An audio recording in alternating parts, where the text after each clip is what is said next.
considering professional behaviour in the workplace, I think it's worth thinking about your relationships with your colleagues. Now, working in the workplace can be a great way to socialise. You're with these people for many hours per week, and so getting on with your colleagues and having good relationships with people is really important.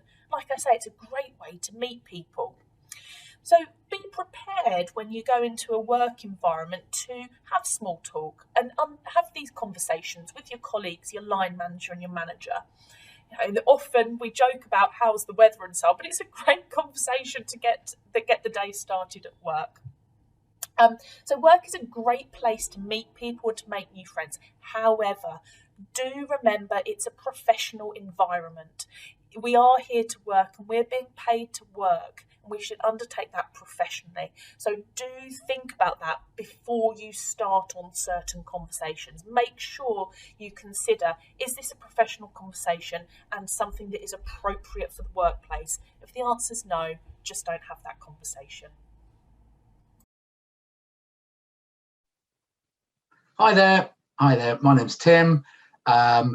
Just a few insights really into professional behaviour. So I think one of the main professional behaviours that you should think about and try and demonstrate is being honest, owning up when you make a mistake. We all make mistakes. That's a natural part of life. If we don't make mistakes, then how do you learn? So it's all a big learning curve, isn't it, at the end of the day?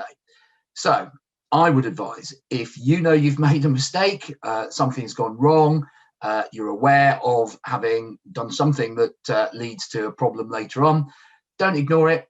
Certainly don't blame it on anybody else. Own up. The sooner you do so, the more respect people will have, and the simpler it is to potentially sort out any problems that have been created by that mistake. So yeah, there you go. That would be my first, or certainly one of my recommendations. Okay, speak to you shortly on another one. So when I was a accounts junior, one of the things that I noticed was that there was sometimes a lot of rivalry between the accounts juniors in the department. So that could take many forms. It might be to do with your exam results. It could be to do with finding errors in each other's work, and the way that you respond to those.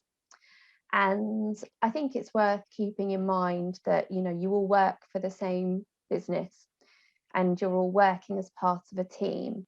So whilst you might think that, you know, shouting about a mistake that you found in someone else's work is going to make you look good, the reality is that it probably wouldn't reflect that well on you, because it's the collective success of the department and the team that the senior managers are really going to care about.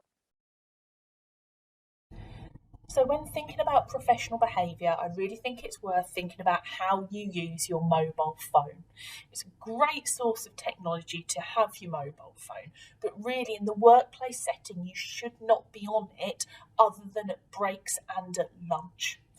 Having a mobile phone, and if you're using it during work hours, can come across as distracted, makes it seem like you are not interested in the work you're undertaking.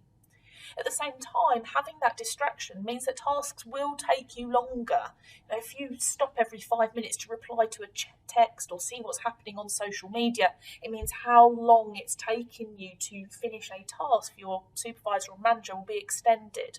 So do make sure you only use your mobile phones at breaks or at lunch. I think you've got to be realistic though, because there are some occasions where you do need to be contacted. Maybe you've had to have your car serviced, or you're awaiting an urgent call from a family member or something.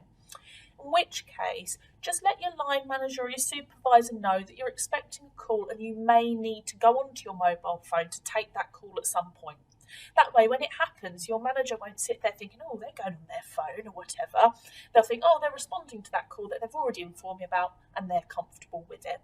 So keep your mobile phone usage to an absolute minimum. Do it at your breaks and lunches, and make sure if you have to go on your phone, you let your line manager or supervisor know.